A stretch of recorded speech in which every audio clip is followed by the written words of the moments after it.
Lembrando aqui, Marigoni é jornalista e é professor de Relações Internacionais da Universidade Federal do ABC. E eu queria, então, você falou rapidamente aí, pincelou a questão da Venezuela. Dos mesmos criadores do veto da Venezuela, surgiu ontem um imbróglio provocado por uma fala do Celso Amorim no Jornal Globo, que ele está há 24 horas tentando consertar e não consegue. Deixou claro que tem impedimento, sim, o ideológico, o político, né, do Brasil aderir, de fato, à questão da nova rota da seda da China. O Amorim disse que não quer aderir a nada, não tem tratado de nada, quer aumentar as sinergias. Parece conversa de patrão, quando não quer dar aumento. Não, vamos primeiro aumentar as sinergias, né? E aí, então, é o seguinte, tem alguma coisa muito errada, não tem, nessa política externa brasileira, que está se acentuando, que está escalando, e tem a ver com, acho que, um processo cada vez mais assertivo de submissão da nossa política externa aos interesses dos Estados Unidos no momento em que a China está ganhando uma outra grandeza. É isso? É isso. Eu acho que tem uma confluência de pressões. Se a gente for ver a pressão imediata jornalística, na semana passada, uma subsecretária de Comércio dos Estados Unidos, cujo nome eu não me lembro, é aquilo que o Lula chamava do sub, deu uma declaração aqui no Brasil, dizendo que o Brasil devia não evitar, mas examinar bem, colocar, não seria positivo para a soberania brasileira entrar na nova rota da seda. Logo, quem falando que o Brasil tinha que olhar para a sua soberania. Essa pressão não é a pressão da sub, é uma pressão do Departamento de Estado que vem aqui, eles começam com uma voz aqui, outra ali, uma opinião acolá e tal, mas o jogo de pressão está colocado. E o Celso Amorim entendeu o recado. Um parênteses. Por que os Estados Unidos têm essa capacidade de pressão sobre o Brasil? Não é só porque são a potência dominante, porque são a potência hegemônica, porque as Forças Armadas brasileiras, na verdade, são comandadas pelas Forças Armadas dos Estados Unidos, está lá o Comando Militar Sul com um general brasileiro subordinado ao comando dos Estados Unidos. Não é só por isso. É porque quando a gente fala frente ampla que elegeu Lula, a gente fica pensando na frente ampla é o Alckmin, a Tebet. Não, a frente ampla são os setores sociais, os setores de classe social que elegeram Lula, que garantiram a eleição. A Faria Lima, uma parte do Centrão, a Globo, ou seja, o capital financeiro, o monopólio das comunicações, a força dominante, a direita no Congresso, eles avalizaram a eleição do Lula.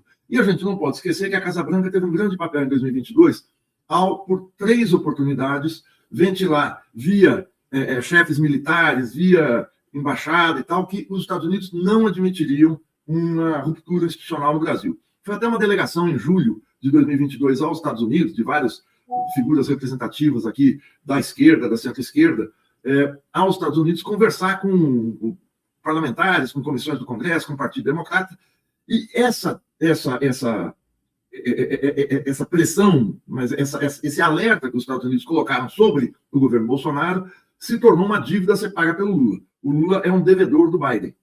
E ele está muito mais submisso aos interesses da Casa Branca do que nos 2 primeiros governos. É muito explícito isso em várias questões. Na questão da Venezuela, isso ficou escancarado. Vamos colocar a coisa aqui a sério na discordância que eu tenho com você. Eu não acho o Maduro um cara 100%. Eu não compraria um carro do Maduro, mas o Maduro é um governante de um país que o Brasil não tem nenhum problema há décadas. Em 200 anos de independência, a Venezuela rompeu relações com o Brasil uma única vez, que foi entre março de 64 e aí junho, julho de 65, em protesto contra o golpe no Brasil. Olha só, a Venezuela, vendo que o Brasil tinha rompido as eleições, resolveu romper relações. Logo se reatou, porque o país tem quase 3.000 quilômetros de fronteira, nunca teve nada, tem interesses comuns. O Maduro, a gente se lembra, mandou respiradores para Manaus, abasteceu o Amapá de energia, quando em crises de energia aí, nunca houve nenhum atrito. E o Brasil resolveu se colocar, durante as eleições venezuelanas, como fiscal, como TRE da América do Sul, né? Como quem é que vai medir a democracia em cada país. E houve por bem não reconhecer a eleição do Maduro. O México estava nessa e caiu fora, porque viu que é uma roubada, você vai estar interferindo nas questões internas de um determinado país. Como o Maduro tocou em frente, o Brasil ficou, parece que, ofendidinho. Eles não acataram o que a gente falou. Não tem que acatar, cada país tem sua soberania. Enfim, esse imbróglio foi em uma bola de neve e chega a Kazan, o Brasil anuncia que não vai admitir a Venezuela no BRICS. O que é uma impropriedade, o que é uma... Assim, do ponto de vista diplomático, é uma trombada, é um veto. Como disse o Fiori, é mais uma sanção séria econômica e política a um país que tem mais de 120 sanções desde 2015. Sanções, cerco econômico, embargo, proibição de importação de produtos americanos e tal. O Brasil está punindo a Venezuela. Não é só um veto para não entrar no clube. Não é só não ter dado a carteirinha para ele ingressar no clube. É um veto. A maior reserva de petróleo do planeta. O BRICS hoje tem 40% das reservas de petróleo. Com a Rússia, com a Arábia Saudita, a Nigéria entrando e tal. A Venezuela sozinha tem 20% das reservas mundiais. Se a Venezuela entra, 60% das reservas mundiais estão no BRICS. Embora isso não queira dizer que o BRICS vai fazer um complô do petróleo no mundo, mas abrigar ali países com essa densidade econômica, política e tal, é um fator de ganho não é um bloco, mas para esse fórum de debate que é o BRICS. O fato é que o Brasil conseguiu dar destaque internacional à questão venezuelana que ela não tinha. As duas menções que o Putin faz com muita ênfase à Venezuela e com muita ênfase à divergência que tem com o Brasil, ele faz isso na reunião de líderes e faz isso na coletiva de imprensa, com mais ênfase ainda, dizendo que a Rússia reconhece que a Venezuela tem um governo, reconhece que o Maduro, o pleito dele, é legítimo de entrar no BRICS e discorda da posição do Brasil. Numa reunião em que o Putin foi amplamente vitorioso. Vamos lembrar, há 2 anos, a Rússia foi cercada economicamente pelos Estados Unidos, reservas de 600 bilhões de dólares foram sequestradas em Londres, que estavam depositadas em Londres. Houve esse embargo, chegou ao ponto de excluir a Rússia do sistema SWIFT de pagamentos internacionais. Sim. E detonar a Rússia em toda a mídia mundial. A Rússia, o Putin virou o vilão do mundo. 2 anos depois, ele faz uma reunião que não só vão 36 chefes de Estado, mas o secretário-geral da ONU, o Antônio Guterres, que é tido como persona não grata em Israel, é recebido com tapete vermelho no BRICS. Algo está mudando. Algo está mudando.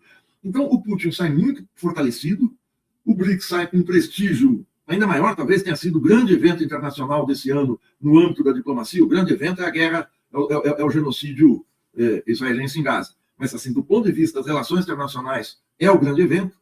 O Brasil faz esse papelão e o Brasil, daqui a um mês, vai sediar a conferência do G20. A conferência do G20, nem de longe, tem o peso que tem o BRICS. Não é só porque está a Rússia, a China, mas é porque o BRICS se tornou uma instância muito mais política. O G20 vai ser um showroom para o Lula mostrar como é que está combatendo as desigualdades, fazendo aqui Bolsa Família aqui, ali e tal, receber os chefes de Estado, barará, barará, mas não vai ter esse peso que tem a reunião do G7. Então, o recuo é muito evidente. E o recuo é evidente porque ele faz o que a Casa Branca quer. Aí o senhor Amorim fala, mas não tem nada de americanismo, tem nada de Casa Branca. O fato dele falar isso já passa o recibo. Quer dizer, por que você precisa falar um negócio desse? Porque é séria a suspeita. A isso se soma embora ele tenha atado na China há 2 semanas, junto com o Rui Costa, para justamente ver relações comerciais, tentar relações comerciais, essa declaração não ajuda. Pegou mal diante da diplomacia chinesa. E ele está fazendo isso porque pegou mal diante do principal parceiro comercial brasileiro.